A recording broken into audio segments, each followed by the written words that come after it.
women can do their own conference because they're like marginalized. They're already marginalized. But men, they're not marginalized. So therefore, it's like sexist to do a men's conference. I'm like, wait a minute, hold on. I'm questioning that narrative. We're pretty much almost taking on some narratives of like third wave feminist movement in order to defend Islam. Say no, Islam is like feminism too, and like it's good, and we support women and women's rights and all that stuff. And then somewhere around like past 2010, we're doing all this stuff, and then people are like, well, wait a minute, now we got a bunch of like guys who are complaining, and they're miserable, and like they've lost their masculinity, and they're feeling emasculated. They have problems in their marriage. There's so many things going on. They're like, did we take this thing too far? Assalamu alaikum, and welcome to another episode of Sultans and Sneakers. I'm your host, Mahin the podcaster, and this is the podcast that helps Muslim men level up in life for the afterlife. And on today's show, welcome back. Second-time guest, Shaykh Mustafa Umar. Always a pleasure, man. Thanks for having me, man. Absolutely. I think that we were just chopping it up a few days ago. You're in town for a couple days. You're in Chicago. We can fit this in with your busy schedule. You sent me a flyer for a program that you're doing in California, right? Yeah, Irvine, California. Irvine? Yep. About like what seems like toxic masculinity or something. The men's conference. That's right. The men's conference. Is masculinity toxic? So who is running this men's conference? Me. You are. That's right. Okay. How come masculinity always has to come, like, we have to have this caveat, it's got to be like toxic, has to come with it? It's like some agreement? No, see, here's what we did this on purpose. Okay. So what happened was we brought in Sheikh Haifa Yunus last year. So she's actually with us in the masjid. Okay. And she says, we want to do a women's conference. So we said, okay, fine, do a women's conference. Go ahead. And she did a second women's conference. Right. And then someone was asking, say, hey, if women can do a women's conference, why can't men do a men's conference?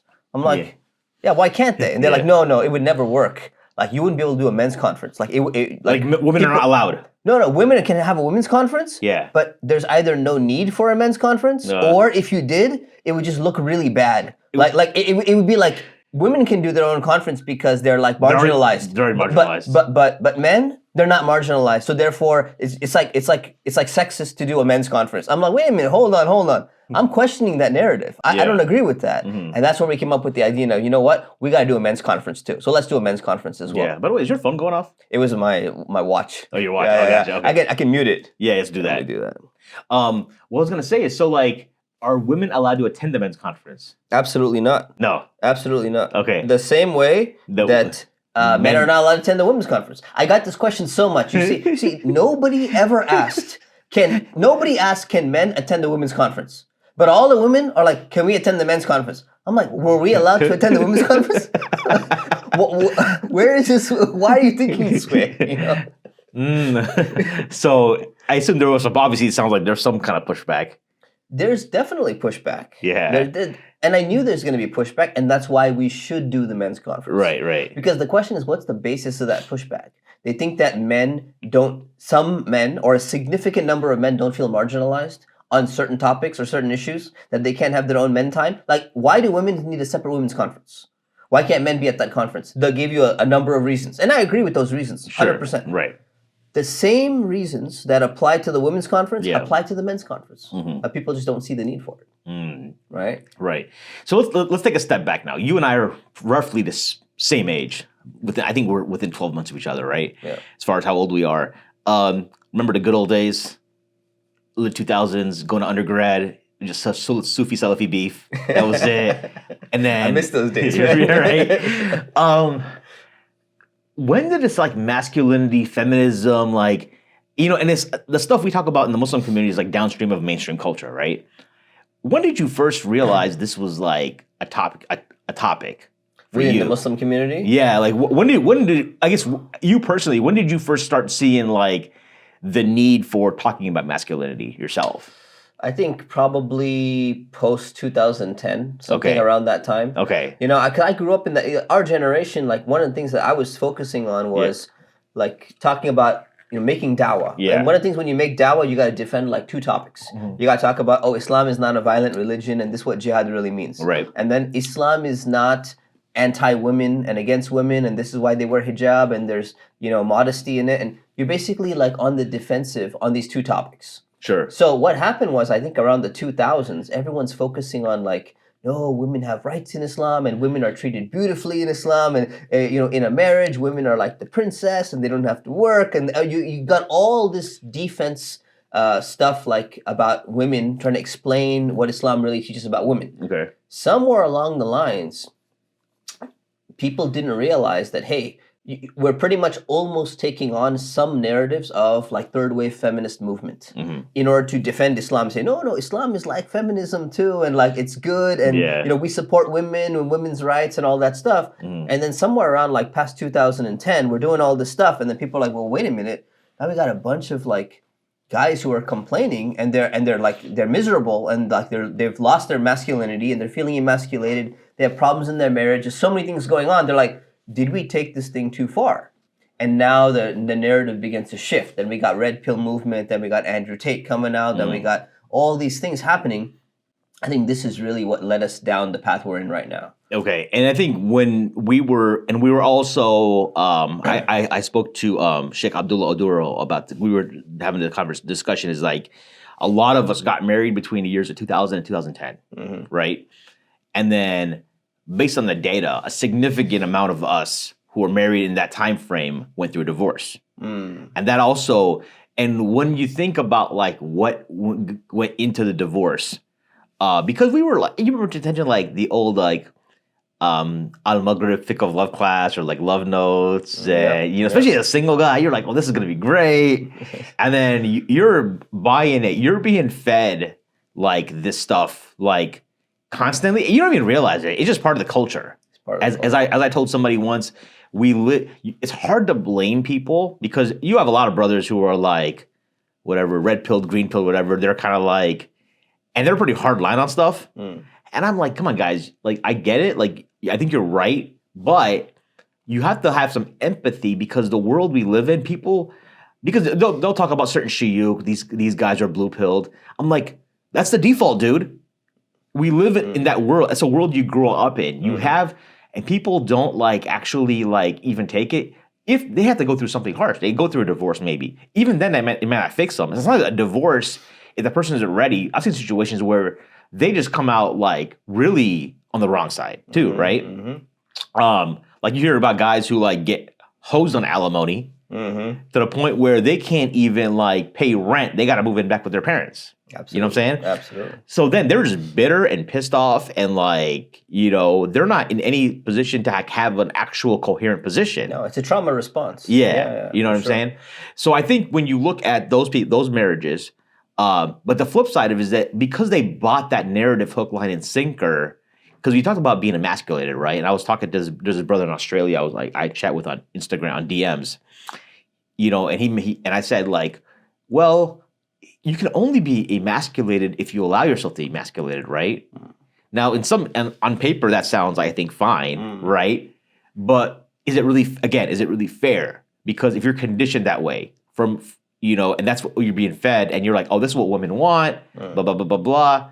And then you naturally just embrace the emasculation process, right? And then the kicker here is, I think, is that a lot of guys are probably going through the divorce because they emasculate themselves.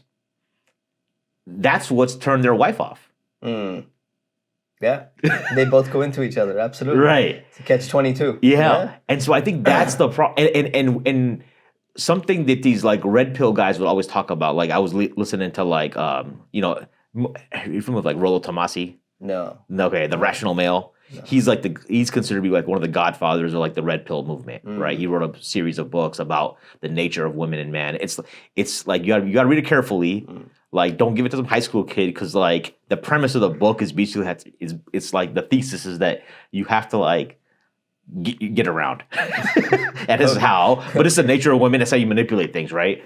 But I think it's this whole nature of what they call we talk about hypergamy and all that.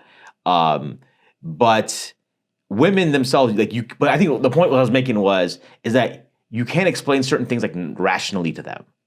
You know what I'm saying? That's probably why the men's conference works, because you need something like that, because we know that we have different operating systems, and you can't have somebody just show up and they're going to be triggered by something, and that's going to like cause drama and take away from the point of the convention too. Exactly. And that's why, right? And it's like likewise for the guys. I mean, sure, there's in the women's conferences, there's going to be stuff that they say or do, and we're going to be like, what the hell is this? And, exactly. So what's the benefit? And then they're spending their time trying to like appease the non-target audience, right? Mm-hmm. But those are some thoughts I had as far as like why the time frame is such and such, because when we first get married, we're in this honeymoon phase, right? Sometimes it's a train wreck from the start, but like most places I've seen, it's like honeymoon. You go through the typical honeymoon phase, then there's you have kids, there's complacency, then there's like some resentment, and then and then if there's a divorce, then it's like it could be, if it's nasty, then and a lot of times they are pretty nasty. You get people get hosed on alimony and all that stuff, times they and then you. So now what we're seeing is a maturation of that generation. Mm-hmm. And you're like, oh, this stuff that like Andrew Tate says makes total sense, right? Or you got our brother, are you familiar with like, brother Mehdi Tijani in the UK? No. You know what I'm saying? Like, so he's got the Mehdi method, which is like he has I think it's a master class on how to like secure multiple wives. Or like your first wife if you're single, right? But more than one, right? It's easier in the UK. Like I don't know, it must be, cause So, anyways, so I think those are some of the things going on. Would you say in California you guys are ahead of culture? Like, would you see California as a precursor to what you see in the rest of the country? Yeah, 100%. Yeah? 100%. Okay. The good and the bad. Okay. The tech and the moral degradation of the world. Yes. We produce it and we export it. That's what we do. Wow, okay. So, I mean, with this conference, like, what do you guys like what are the topics you guys are kind of trying to address? So among the topics, one of them is we're talking about how men should take care of themselves physically, mentally as well, but like physically. So we have Dr. Adam Wang is going to be talking about the importance of working out, and the importance of being fit, regardless of what age you are. You're in your 40s, you're in your 50s, you're in your 30s. You need to be, hitting the gym. You need to be, weight training. Yep.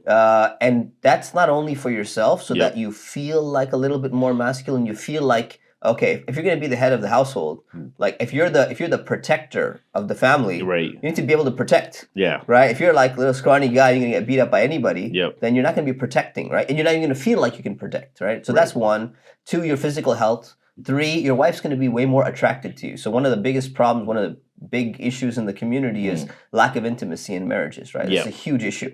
So the more in shape you are, the more you're going to be attracted, the more intimacy you're supposed to have with your wife as well. Yeah. And that's good for your mental health. That's good for so many things. Yeah. So we're going to be addressing the physically taking care of yourself aspect of things. That's one of the topics. Another topic we're going to address is what is toxic masculinity, right? Because it keeps on coming up, right? And we wanted to challenge people because we got 2 extremes in our community. We got the people who kind of the fresh off the boat people, just came from like another culture. Yeah. They have a type of masculinity that is probably toxic, right? Okay. And it's like very different. Like one person just told me yesterday, he was like, he was married to, or I think his first wife was married to a guy who's like, I want you to serve me like my tea, like while I'm sitting down, and then you need to stand there and like watch me drink it too. Yeah, right. You keep talking. All right. Yep. So, like that's that's a weird version or understanding of what masculinity is, right? So we got this extreme, and we need to address this extreme because those people are coming to the conference, right? Like the old uncles and elder generation that like came from a different country. But then we got the American-born, American-raised, Western kind of Westernized Muslims. They have a completely different understanding of masculinity. They are the ones who are lacking that concept of Islamic masculinity. And what's happening is if they get the message of masculinity is toxic by definition, and there's no such thing as toxic femininity, right? It's only masculinity that's toxic. It's going to really mess them up. So we're trying to recalibrate. We're trying to speak to 2 extremes, actually. And we're going to actually have boards where basically our speakers there's going to be one extreme, we're going to define it. One extreme, we're going to define it on poster boards. And when someone's addressing it, they're going to point and say, right now, I'm addressing this extreme over here. Right. Now I'm addressing this extreme over here. Because, is a natural disposition of people. When they hear something, they want to apply themselves in that situation. Right. Like, don't be so, aggressive towards your wife and this and that. And you'd be like, oh, I'm not one of those people. I'm on the other side. Yeah. But actually, you're exactly on that side. Or someone's like, you know what? You got to be the protector. You got to be, going to the gym, this and that. Someone's like, yeah, I'm pretty good, man. I'm fine. Like, no, you're not. You're actually on the other side. So we're trying to address the two extremes in the room. And that's why we chose the topic to kind of challenge people and say, hey, what exactly is what do you think masculinity is? It's going to be very interactive. So people think they understand what it is, and you got both extremes thinking it is something, and it's actually not that. We want to address both of those. Do you think this? So, how come our dads didn't have this problem, or did they, and we just don't know about it? I think our dads did have a type of toxic masculinity. Okay. From the old culture. Okay. But the difference is the moms were from that same culture. So there was a different level of acceptability, right? Yeah. It was acceptable from the male side. It was acceptable from the female side to kind of absorb some of this. This is how they fight back and they end up making it work. We're in a completely different culture. Like you said, we're in a culture where when you grew up in this system, in this society, if someone wants to try and recalibrate, you got one person recalibrating. The other person is not recalibrating. And now you're like, whoa, one person's trying to do something different. The other person's like, hey, that's not the way I'm going to take this. I'm going to take this the other way around. Well, I think with the example then, is that's why a lot of guys, like you ever hear these like guys who like are inspired, like these red pill guys who aren't Muslim, but are inspired by Islam. Because they're like, oh, I can go to the Muslim world and get this wife. So I think there's this mindset like, oh, not that you got to recalibrate like you're with your conference and acknowledge the system we're living in. Hell nah, we're gonna go back to the old school. Go to a different system. That's right. Yeah, because it's too hard. It's too hard to find one guy calibrating, right, recalibrating, and you got to find another sister in the same environment who's recalibrating. Right. It's tough. Yeah. So the easy way is just get out of the system, man. The system is the problem. Matrix and all that stuff. Right. That's where all that other talk comes, man. Right. We need someone who's escaped this matrix and go somewhere else, right? So that's the easy way. Now that's the easy way. Why aren't we just pushing for that? Or is it just not practical for people at a mass level? It's not that it's not practical. I think that when people live in one culture, they can resonate with a lot of other aspects of that culture, right? So they're seeing there's pros and cons in every culture. Right. So they're seeing the massive pro outside, right? And they're seeing this massive con inside their own culture. But oftentimes what happens is when they go over there, they're like, okay, I got this pro here, but there's a lot of other cons that I didn't expect. Like, this is, I'm not feeling comfortable because this is like not the way I was raised. I didn't expect you to act this way or whatever it is. So cultures, people generally tend to stay within their own culture. And if you're born and raised in the West, it's like very hard to imagine not living in the West or living with someone who doesn't understand the West in the same way that you do. Well, I think a lot of guys, that's why this idea of so I have a lot of friends back in Ohio who they married back home. They'd go back to their villages and bring them back. Okay. And the whole family did it, right? Okay. And, they'd always riff on us Bengali guys. We'd be like, man, you guys let your women run wild. It's like we let us. I was like, because they go back, all of them, like to a T. Like most of them are just going back overseas, getting married, and then bringing their wives over here, right? And like they're from these villages, and it's just like it's just that. So they're bringing it. So there you're not moving, but you're bringing somebody with those values over. Right, I even had another friend. I had a friend who was in he had a relationship where he had a kid with her, and then that didn't work out. Right, it was a train wreck, and then he was the next one he got married again. It was going back home, marrying somebody, and then bringing her back because he actually told me this. And this guy grew up here. He's like, because I can mold her the way I want. I hear this a lot. Right? Yeah. The problem is with globalization. Yeah. We have a romantic vision of the East or the back home or something like that. Yeah. If that girl, right, or that guy has been growing up watching American Hollywood films in their village, right, they're gonna have a similar mentality as anybody else over here. And it's gonna be a little bit different, right? Yeah. Once they arrive within 2-3 years, they're gonna adapt And if they already have that in their mind, it's like it's oversold. It's not just about where you grow up. It's also about it's how your family was. How connected were you? Right. How disconnected were you? Were you sitting in your room watching TV while the family's sitting there having dinner? Yeah. Or were you with the family having dinner and not watching all these other things, right? Sure. So everything plays a role. So I think people don't really factor all of this in and take it into account.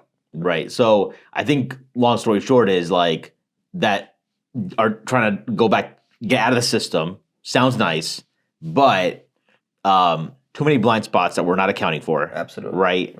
And big picture, long term, is just not sustainable. It could be. Okay. It could be, but this is not a magic pill. Yeah. Right. This is not a magic solution. Right. Right. You need to like everyone is going to be different. Yeah. You know? Everyone grows up in a different culture. So if someone's coming from like very good family values, they're not living like a dual life where they're sitting there watching, movies and reading like romance novels or something like that. Then growing up in the village with like traditional values and good family values, it's gonna play a really big role. There's no doubt about that. Sure. Right. Yeah. But you don't always get that. I know a lot of guys who went like to another country and they brought someone from like the most conservative, like from the UAE, from Saudi or something like that. And it was a complete train wreck.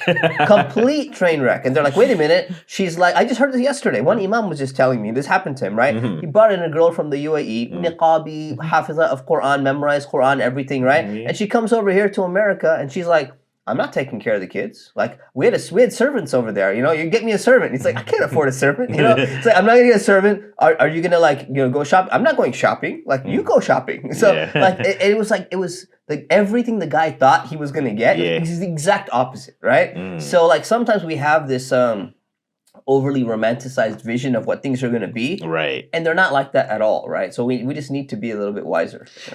You talk about physical fitness as that being a barrier and or something that people need to work on, right? Yeah. Have you found that it's easy to get buy-in on that? It is the most difficult thing to get buy-in on. Really? Absolutely. It's the most, especially from like the over 40 generation. Like over 40 years old. Yeah. It is really hard to get any of those people into the gym, man. Just because they're like, for what?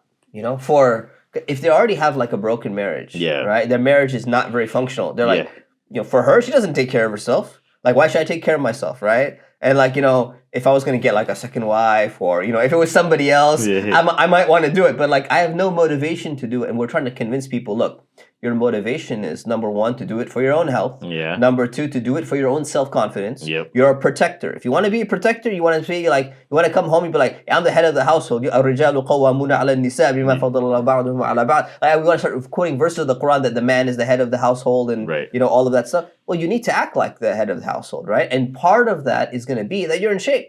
You got a massive belly and you're completely out of shape and you're like, you go up a flight of steps and you're like out of breath. Yeah. You're not going to be able to do anything. Like, you're not going to command that respect. You're not going to feel that internal respect in your own mentality. Right. It's going to affect you. So it's very difficult, though, to convince guys to do that. I was, this water bottle goes with me everywhere, right? And so, like, I remember I was at the masjid back home, and there's these guys who were 30s, in their 30s would tell me, hey, man, you married and stuff. Why you got to, like, carry that around? There's this mindset that once you get married, that you eat a lot. Oh, you don't care. You don't care. It's like the mission accomplished, right? Yeah. That's a very problem. See, that's part of the problem is that if you were just trying to like bait somebody in, right? Bait in a girl, and then you're like, now I'm done. I don't need to take care of myself.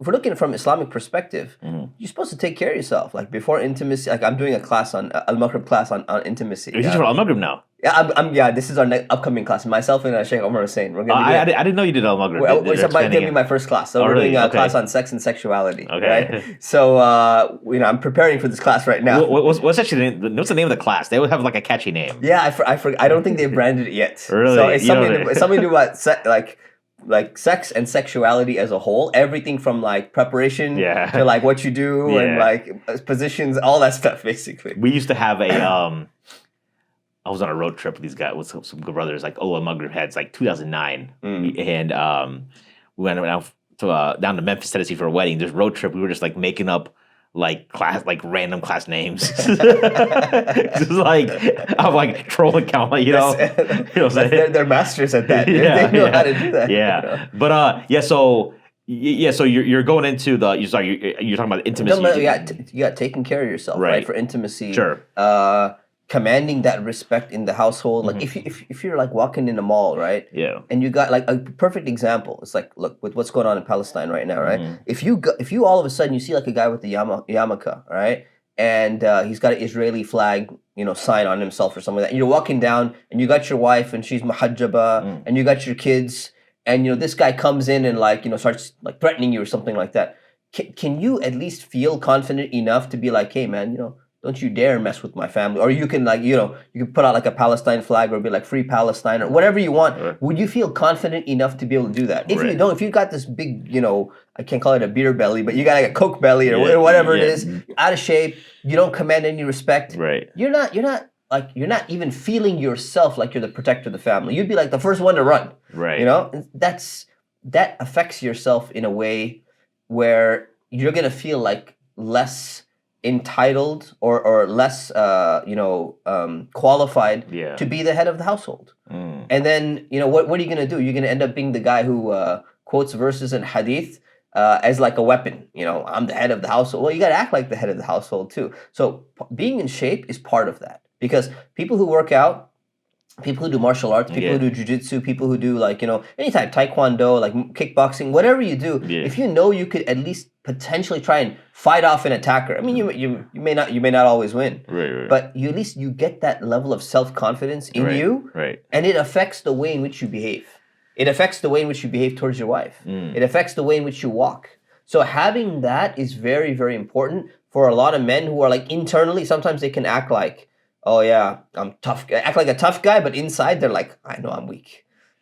Interesting. You want to be inside that. Hey, I am a tough guy, right? Because I can fight somebody.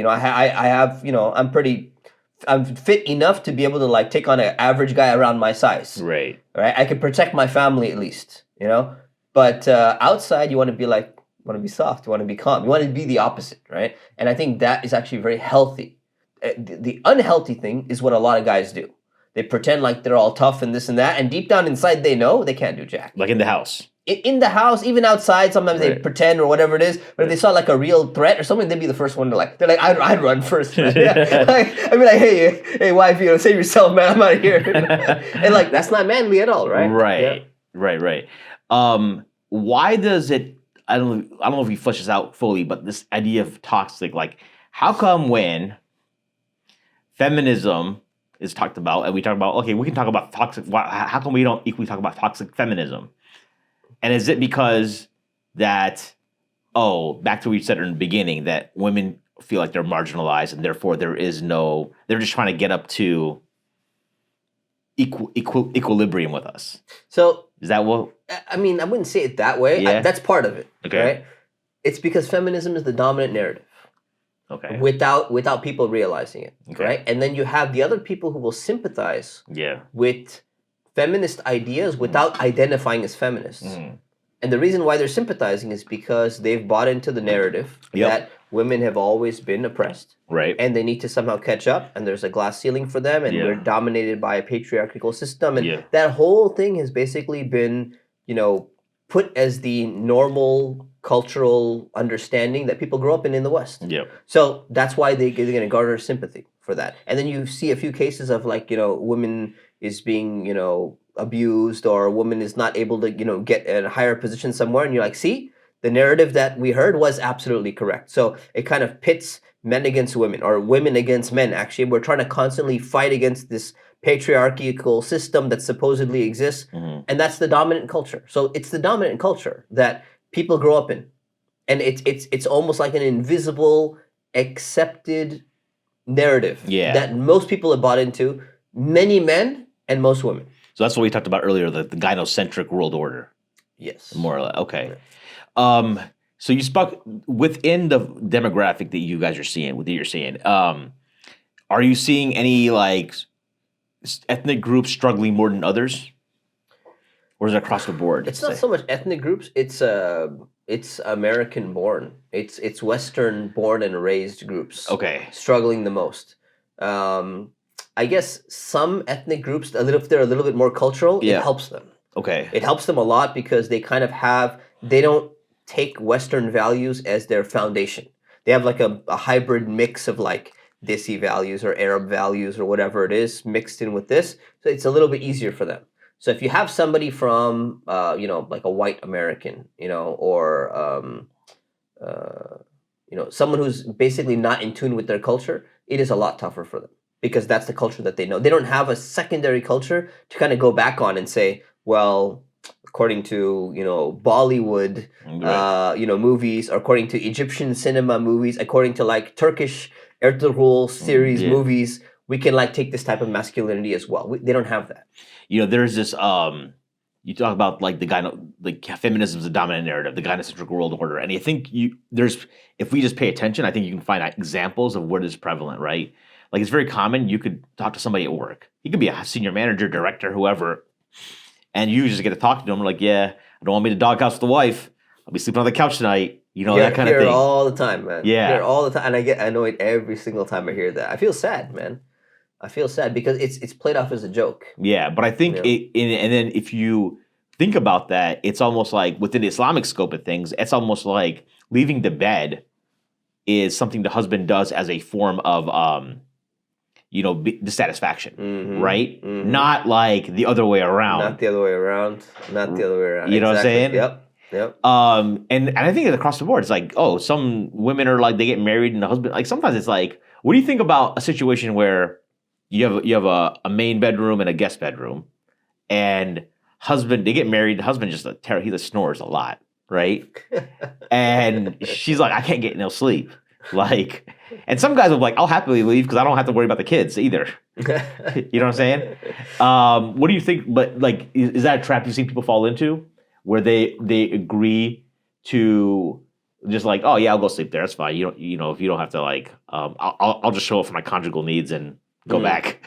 Yeah, I mean, I haven't seen so many of these cases, like the snoring and stuff. This could be medically, resolved and all that. Yeah. But when they're like, I just don't want to deal with it. Yeah. Yeah, I've seen a lot of cases like that. Whereas like, they're just ignore a problem, right? Yeah, exactly. Just ignore this issue. Yeah. So with the guys you were talking about, like, you got some pushback. They're like, why would I take care of myself? She doesn't take care of.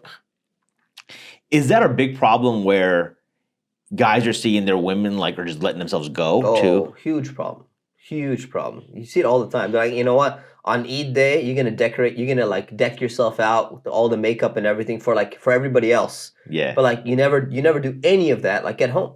So there's a lot of people. I think that's common. That's like cold, like across the board, right? But I was talking about more like a physical point of view, right? And from a physical point of view. Yeah, because absolutely. Now, and then women will just say, well, like, we have to birth these babies, and like the woman's body changes and stuff like that. And, right. It changes, but the men's body changes too, right? I mean, not with birth. Yeah. But you gotta, if you take care of yourself, you're not gonna be in the situation that you're in. Right. So there's got to be effort put in there. And the problem is with a lot of people, they're like, why should I put in the effort? Or they feel very overwhelmed anyway. So like life is so hard. People are feeling overwhelmed, like in like digital, like being overwhelmed with, we talked about last time. Yeah. Digital minimalism and Cal Newport and all that stuff. Yep. People feel very overwhelmed in their life in general, especially in today's day and age, right? So for them, it's like, I'm already overwhelmed with so many things. Why would I add this to like my bucket list? Because they don't consider it to be like a priority. And it is a very important priority because that's part of what's going to keep your marriage like alive, keep the spark going. Yeah. But they just don't see it as being important. I think it's I mean, for me, it was more like vanity for myself. But I think some guys just don't care. Like a lot of guys don't care. Yeah, it seems like, I think it's the way you present yourself. So part of it is like disposition, right? So I think that like growing up, I was talking to Saad Taslim and I were talking about like fashion and growing up and like how when we were kids we got like bullied for not having like the latest shoes, like Jordans, or something, right? You know, so we were. I'm in this joke that he's like, you'll be 7th grade and like Tyrone's giving you crap because you got you got some shoes from JJ giveaway, like pay less, right? So, but like I've always been interested in like menswear, men's fashion, that kind of stuff, right? Now, for you to look for that. No matter what I've seen is like, sorry, body positivity people, I'm gonna trigger them, but like, if you're out of shape, I don't think anything looks good on you. There's stuff that looks maybe like less bad, right? I don't know if you, but I think to like actually like part of fashion or dressing well is like having a fit body, right? So for me personally, I've always appreciated fashion, men's fashion and stuff, right? And I think, but I follow the same trap as everybody else. You get married, you're going on a Dalit circuit, right? Desi jeans are like the worst jeans, South Asian, you know what I'm saying? And then you don't have the proper guidance because I don't think in South Asia we have a culture of like fitness either. I think Arabs do more so than South Asians, right? So I think for me, it was like more about vanity than anything else, right? Yeah, and that perception is definitely widespread. You know, for sure. But then a lot of guys will. So I'll talk to guys about like, I gotta, there's this new, there's this Western shirt coming out in a couple of weeks, and some guys will be like, man, I just shop at Target, right? Which is fine. I mean, that's like, I'm not saying people need to like spend money, but I think it's more like the notion of like, and this is this greater American notion too of like, how Americans are perceived to be like the biggest slobs on earth. Yes. Yes, indeed. I travel a lot, so yes, I know. Whereas in like Europe, more refined. Yeah, the average European is just like so. With that being said, it's just like I think that's a big part of it is like people just don't care. Why do you care about this? And then the religious cop out is just like, it's just the dunya. Yeah, it's vanity, it's dunya, and that's because there's a lot of people who do it for the dunya. They do it with vanity, right? The guys who are wearing the muscle tees and they're showing off and they're walking around like this, those are like a lot of guys who do the gym. Yeah. They're sitting there showing it off. Like a lot of girls who make themselves up, they're showing it off, right? Right. So that's the problem. But we're trying to reframe this and say, look, from an Islamic perspective, you're not supposed to walk around showing off, right? Right. But if you're not showing off and you still got it and you're putting in the time, what's the purpose? Like, what's the thing? We're going to give you reasons of why, right?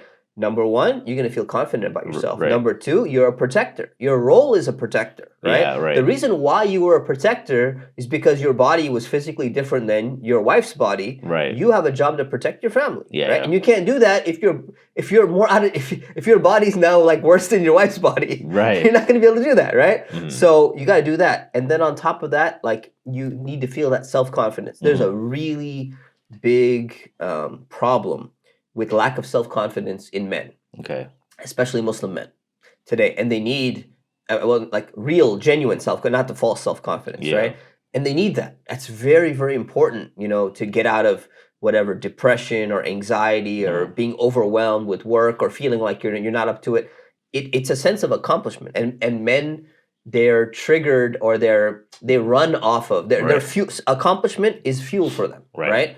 And that's why also women actually like that in men who are accomplished, men who are achieving things, right? So it works both ways. So like your wife then can see you, or if you're trying to get married, you'll see like, hey, this guy is fit. This guy works out.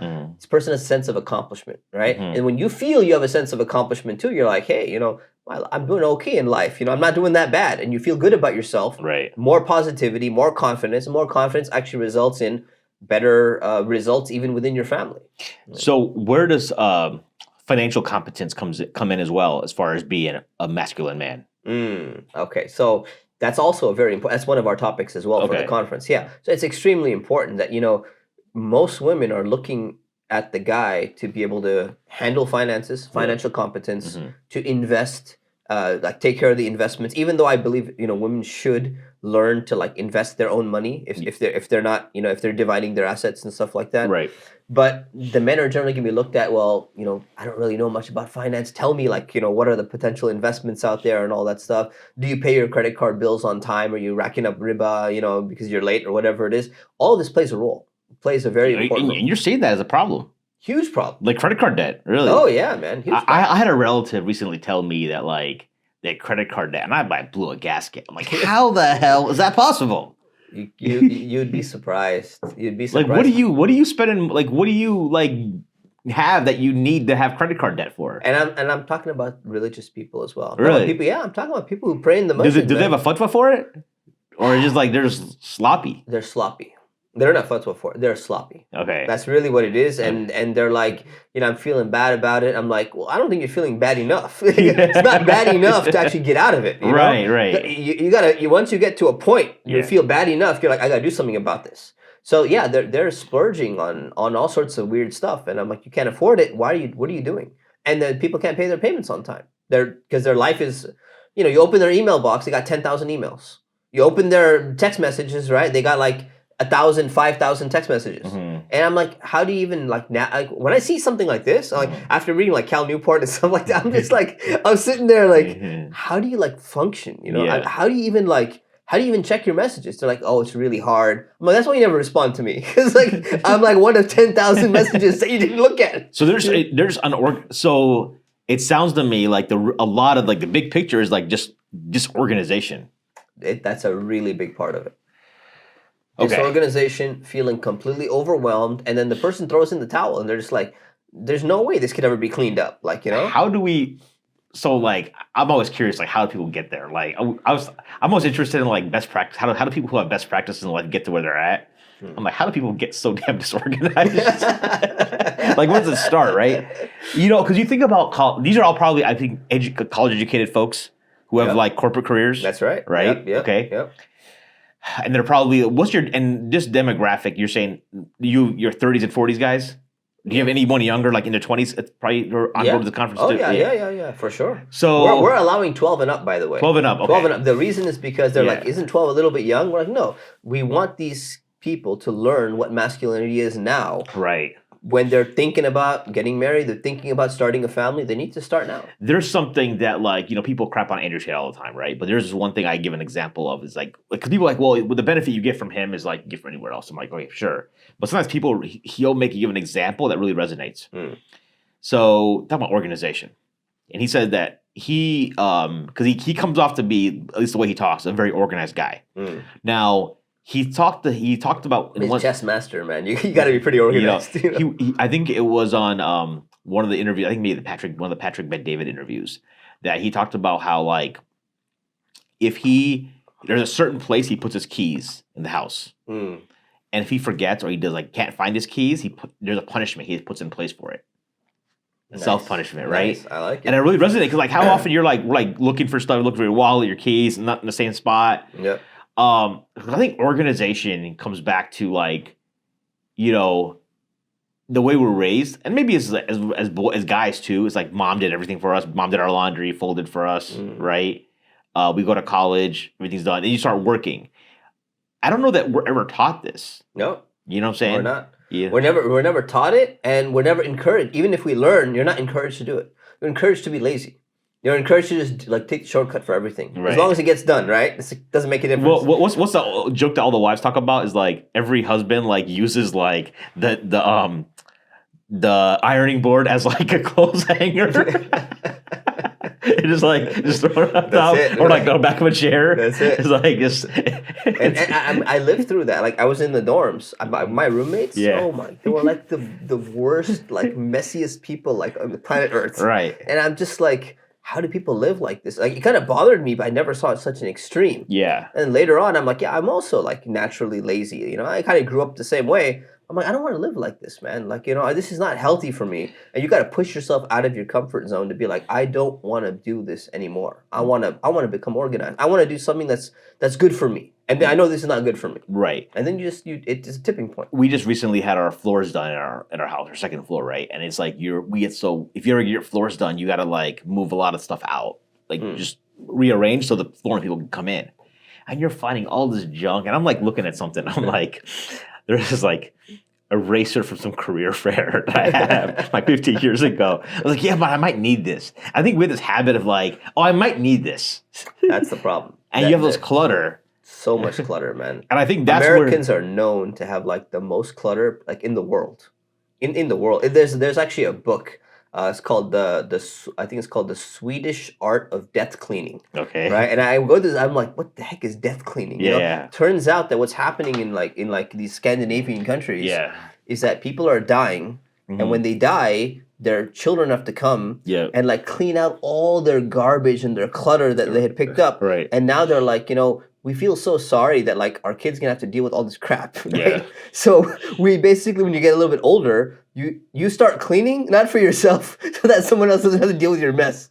And it's like, that's such a horrible concept to think like, I'm such a cluttered person. I'm embarrassed to like let someone else deal with all my garbage like when I die. Like that's how bad it's become. Well, part of it is just like if you think about like organization, right? You like I want to go back like so you get out of college, let's say you move to a new city, right? That's like me personally. I remember when I first got my first job in Chicago, and I had nothing. I had like an air mattress. I had an air mattress I was borrowing from a friend. I didn't even buy my own for a few months, right? Because I was just like, because you're not making that much money. Yeah. Right, and then you're like, and then my dad was always like pushing like frugality. He was always like, he was the type where when I started working, he was like, okay, now you just don't blow money on stupid stuff. Like you got to get married soon, blah blah blah blah. And then like, so I didn't have that much stuff. So obviously, the less stuff you have, the easier it is to organize. Number one, yeah. That's why this whole we talk about digital minimalism, but the whole minimalist movement, absolutely, and then Marie Kondo. That's why she resonated with so much, right? Exactly, man, for sure. With Americans, that's why she's so popular. Yeah, exactly, because Americans don't know how to deal with it, right? Yeah, and she's got the little spiritual touch too, So right. that's you gotta pet it and stuff. The new age spirituality, kicks in. Right. So like I remember because even when we moved our move stuff out of the like upstairs, my wife's like, we should just throw it in the basement. I'm like, the basement's become the freaking dumping ground, right? For everything. You know what I'm saying? So I think that's where it's just like, you just have these like garages or basements that you just have all this clutter. Yeah. Or you're like tripping over stuff. Yeah, in my previous house, so we have an association, a very strict association in Anaheim Hills, right? Okay. And the rule is you're not allowed to park your car in visitor parking spots until both of your cars are parked in your garage first. Okay. Right? And if you go and you look, every single person, they're parking their cars in the visitor because their entire garage is full of junk. All right? And then you're like, you know what? We're going to complain against you to the association, so they give you a fine. Yeah. Every single board member of the association, they have the same problem. All their cars are outside because their garage is full. Right. So no one can even enforce the law because every single person is breaking the rule in the entire association. Are they paying the fine and just dealing with it, or not even paying the fine? No, they can't pay the fine because even the board members, they're not enforcing it because their garage is also breaking the rules. So I was the only guy who could like park in my garage, right? And they're like, people would like come, they're like, my God, you actually like park in your garage? You're like the only one who can park in your garage. I'm like, because I don't keep that much garbage, man. If I lived in California, I probably wouldn't park in my garage. What's the point? Because like the reason I park my car in my garage now is like the snow, inclement weather, and all that stuff. Because you start your car up. If it's like negative 20 degrees outside, that sucks. I haven't had to deal with that, but like for me, it's like I still park inside because like I want my car clean. Like in California, like we get car washes. Like keep your nice car. You park outside, it's gonna get all dusty and stuff like that. By the way, what are you driving? I know you used to be a car guy. What do you have these days? I got a Model 3. Was that a BMW? No, Tesla. Tesla with autopilot. So okay, so everyone's like, it's like one of the best cars in the whole world. I can just keep on raving about it. I've had it for like 5 years. It's like almost 100,000 miles. Right. It's like the absolute best. And I bought it when it was the price of a Camry. Okay. Right, with the discount and the tax break and everything. Really? So I could have bought a Toyota Camry, Honda Accord, or the same price Tesla Model 3. I got it like right at the time where it was very cheap. And now it's not. No, the price just keeps fluctuating up and down and stuff like that. Okay. But it's like the most amazing car, man. I could do a whole episode on it. Like I absolutely love this car. I've only ridden it. I've ridden a Tesla a couple times. The one time I read in the back because like there was an Uber taking me to the airport. Give me nausea. What? Yeah. Because I wasn't throwing up. I think it was so low to the ground. It was like weird. You're not into sports cars? I have a Jeep Wrangler. Okay, yeah. So look, my previous car was a Mitsubishi Eclipse. Okay. My car before that was a Toyota Celica. Yeah. So I've been into like sports cars, since I was I remember sports cars, but sports cars. I remember back in the day, it used to be in the more pricey sport cars, right? Yeah. Well, back in the day. Yeah. So that's why I was asking, like, if you still had that. Okay. No. Those were my J days, my J days. No. Now I know Tesla is like an amazing brand and stuff, but like this is the cheapest Tesla like ever made. Okay. It was the one where Elon Musk promised like a $35,000 model prior to the tax break. Yep. And they didn't even put it on their website. Right. So because it was that bad, I had to call in by phone and place the order, and they even stopped it. So he basically, he made this model the lowest model, just to show people that, hey, we can make an electric car for the lowest price. How long did it take to get the car? It took a while. I had to put it order for quite a while. Like 9-10 months kind of thing? No. I got it in maybe 3 months or something like okay. that. Yeah. It was pretty early on, so I got you. Early adopter. Yeah. Yeah. So but so back to I think I didn't expect to go here, but this being organized thing is probably where a lot of it starts. Oh, for sure, man. Because if you're because it's how you have an office at the masjid, right? Yeah. My new masjid is a really tiny office. Okay. But yeah, my previous one had a But everyone knows the feeling. They walk in, they're at work, they walk in their office, there's a clutter everywhere. And you're just or even at home, you're sitting down. Sometimes it's I have Arabic class. I use the same desk for so my setup, almost it's like an L, right? So where right here will be my Mac. And that's where I do my video editing for these podcasts. And then on it'll be I'll have I'll swing my chair around and I have a big space here if I need to work ever remote, work stuff. But that's what keeps some books and stuff. But it's if you ever walk, it's clutter all over the place. It just throws you. It just absolutely. Yeah. Yeah. It just your mind. It sucks the energy out. You don't know where to start. So what do you use? And I think a lot of it, and that's why. I think that's why planners tend to do so well. Americans love so. It's funny because Americans love the idea of being organized, even though they're not organized. And they appreciate it, I think, because I think there's a recognition that it was something is just it's just chaos, right? You know, right. You know what I mean? Yeah. So with what are the first steps? Do they go Marie Kondo, death cleaning? Is that the first step? If you had is that something that you would recommend? No, I'd say, the first step. Yeah. So I believe in atomic habits, being consistent. Yeah. So the first step is recognizing that it's a problem, right? Recognizing that it's something that you want to change. I believe that people who go extreme on anything, they're not going to keep it up. Right. So they're going to be oh, death cleaning. I'm going to clean up this whole thing. And within 6 months, within 3 months, it's going to be exactly like this again. And they don't want to put in the effort to clean up the whole thing. So the death cleaning they'll throw it out, right? Yeah, they're going to throw it out. Yeah. But then they'll acquire more stuff? Is that what you're saying? No. So the death cleaning, I was just giving an example that the situation has gotten so bad. Yeah. You got to start thinking of what are all the reasons why I would want to clean. Yeah. Right? You got to have an internal motivation to do anything, right? If you want to keep it up. Yeah. Right? So people who are dying, they're well, one of my reasons for doing it, I feel sorry for my family, when I'm about to die, right? Yeah. But there's got to be more reasons for keeping clean. One of them is you're way more productive if you're clean. Number 2, you feel good. You don't feel overwhelmed, right? So this naturally, if you got stuff all over the place, you're feeling overwhelmed because you don't know what is what. And that's the whole concept of minimalism. You go to I don't know if you guys In-N-Out Burger over here. We've heard of it. You've heard of it, right? Yeah. You go to Apple, right? Yeah, Apple Store or somewhere like that. Why is there everything is spaced in a way that's it's all coordinated? There's a very small menu of options that you get. You can't customize things to the nth degree. Yeah. Right? It's done on purpose because the research has shown that you don't feel as overwhelmed. It's easier when you can choose between a few choices.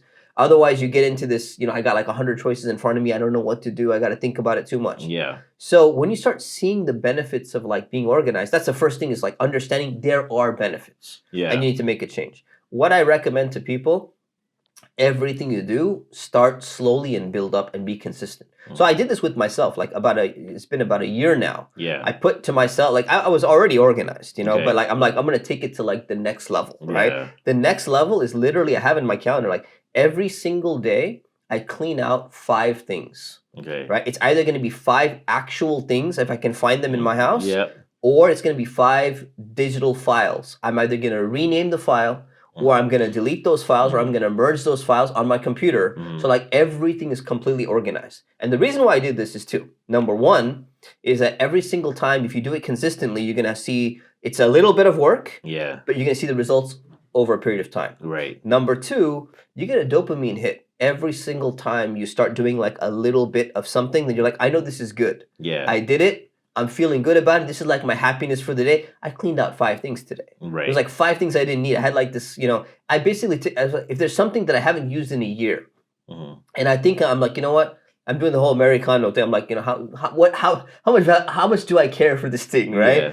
If I haven't used it in a year and I'm not likely going to use it in a year, I probably don't need this. Yeah. I could give it to somebody else, right? Let somebody else utilize whatever this may be, right? So I do that, and then I do that with my files in my computer because I have all these files from like 20 years. Yeah. Like notes from like lecture of like Sheikh, Hamza and Sheikh, Muhammad Sharif. I have my old Al-Maghrib notes. The books. Exactly. Yeah. I got my handwritten notes like scanned with the picture. Yeah. I was in the library in France, like taking notes and all that. I'm like, you know what? All this stuff is beautiful, but like, what am I gonna do with it, right? And it's just like on a file somewhere. So I'm like, this needs to be structured. It needs to be organized. It needs to be combined. It needs to. So I do this like I've been doing this for a year now, every single day. So I think the thing, like, so I had the old Al-Maghrib spiral bound notebooks from like the mid 2000s, right? I got some of those. And I'm like, well, I might need this. So sometimes you're like, well, I might need this. It's always the might. Right. It's always the might. Right. I was out of the wed, right? But like, I guess, but to dispose of it, it's not something I'm just gonna give away to somebody. Like, who's gonna want that, right? But stuff has like religious content in it.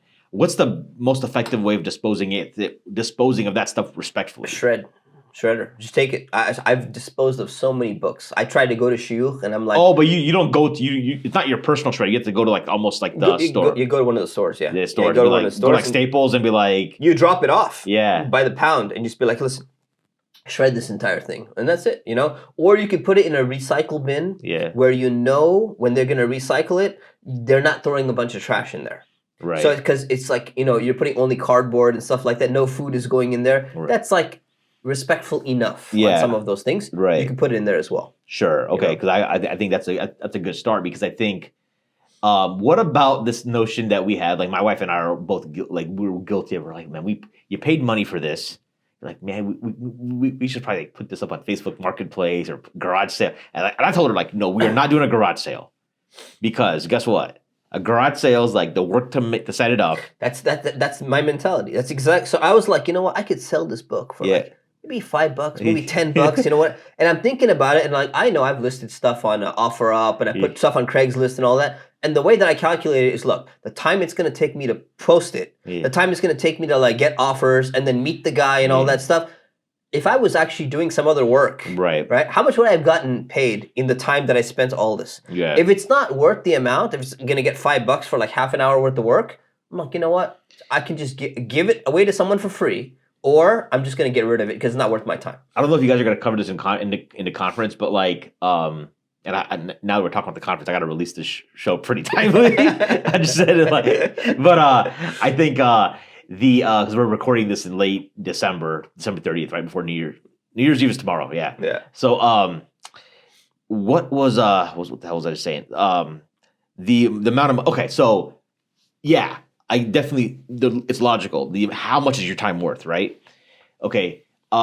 But I think a lot of people, because they have corporate jobs, they're salaried individuals, and they have they're not making money after 5 p.m. or after 6 p.m., right? Yes. We were talking offline about some of our friends who are like in freelance work. They charge, because you can make good money hourly by freelancing and whatnot, right? Mm-hmm. I think there's a need, because like we talk about financial competency and whatnot, and sometimes the problem with unless you're like a Shaykh Umar Khan, I'm sure he gets paid well. Do his position, right? Yes, you're like an executive or something, right? Yeah. But a lot of your standard engineers, you're going to get basic cost of living increases and stuff. Yeah. Inflation's crazy. Are you guys going to cover at all least the mindset needed to like maybe break out and like do like extra work? Like, because to me, it's like someone could say like, yeah, how much is my time worth? But they could flip it and just say it's worth nothing. Because if you don't have the opportunities to do more, then for sure, like you say, if you're a freelancer and you have other opportunities, you're in a different category, right? Yeah, for sure. And I think when people see like there's like the Gary V garage sale, they'll see that like, oh, you should sell this stuff, and like so people see that in social media and they're like, oh, we should do that now. I mean, you could. I mean, there's certain things like big ticket. Like, let's say I'd sell one of these cameras, right? I wouldn't give it away. No, I wouldn't give that away either. Yeah, it's a big ticket thing. I'm going to sell it for something for sure. Yeah, right. But I think there's so much clutter. It's like we recently had our old range, and it was stained and everything. And my wife's like, "Oh, we should clean it up and like just sell it for like $50." I'm like, screw that, I ain't cleaning nothing. I just put it on Facebook Marketplace like free. That's it. Exactly. And some dude just showed up within like immediately. Exactly. Some dude just showed up with a pickup truck. Because the time that it would take you to like clean it and polish it and this and that, you're like, let's forget it, man. Yeah, just let him clean it and polish it. Yeah, right. Like $50, like sure, like whatever, $30 or whatever. Exactly. You know what I'm saying? Some guy just shows up like literally on Facebook Marketplace and picks it up, or sometimes some stuff you just trash. Yeah. I think you gotta be okay with that. I think sometimes it's like, oh, we're wasteful. I'm like, yeah. I think maybe we should consume less. Yeah, but that's the way it is. Things are designed that way too, unfortunately, right? So like IKEA's junk. Like IKEA's not supposed to last you like a generation. You know? Microwaves and all that stuff. They tell you like, why would you can't repair it? It's going to cost you more to repair it than buy a brand new one. So like that's what even like people will tell you. So some stuff you just need to get rid of it, unfortunately. And just keep it and stuff. Yeah. So man, so as we wrap up here, any final thoughts? That you sound like you're pretty excited for this convention. Then. I am. Are you planning on doing like an annual thing? Yeah, this is going to be an annual men's conference. We have an annual women's conference. There's an annual men's conference. It's a 2-day event or 1 day? It's a 1-day event. Right 1-day event. Yeah, 1-day event. Okay. We got a lineup of speakers. We got like 6 different speakers coming. Okay. We got different topics. We're going to make it interactive. Time for brothers to bond together and everything, discuss things in a safe space, where people can talk about whatever they want. So I think this is something that's really, really needed. There's a lot of positive feedback coming from the community. They're like, we've needed something like this. Yeah. Because brothers like meet privately and they like talk and they're doing their own stuff, but these are not they're not guided discussions. Yeah. You don't have the most responsible people. It's just the loudest voice is going to be like, well, I think you should go check out this guy or whatever it is, right? We need something responsible. We need something controlled. We need something from an Islamic angle. Yeah. And we need an opportunity for like a discussion and get people's, feedback as well. So we're going to be incorporating a lot of participation into the program as well. All right, sounds good. Well, as a pleasure, it's always an honor to have you on. That's always a pleasure, man. Inshallah. For our listeners out there, if you have any questions or comments, you can email me at info@sultansandsneakers.com. So right now, I think I mentioned this on another show. When I started the channel, I used to call it Sultans and Sneakers because it's like Sultans, the pronunciation, as far as like, because that would be like more mainstream, right? Because that's what an American would say it. But then I was like, you know what? I should just call it Sultans. So info@sultansandsneakers.com. I'm also on social media, Instagram. I don't have a TikTok, I don't think. It's under Mahin the Podcaster for TikTok. I do post clips there. And then on Twitter, Sultans and Sneakers, but SNKRS, because of the character limit on Twitter. If you want to support the channel financially, you can do so by becoming a patron. Patreon.com/Sultans and Sneakers. And for my special guest, Shaykh Umar Mustafa, I'm all over the place. Shaykh Mustafa Umar. It's like lack of sleep, man. Lack of sleep. Shaykh Mustafa Umar. I'm your host, Mahin the Podcaster, signing off. Assalamu alaikum.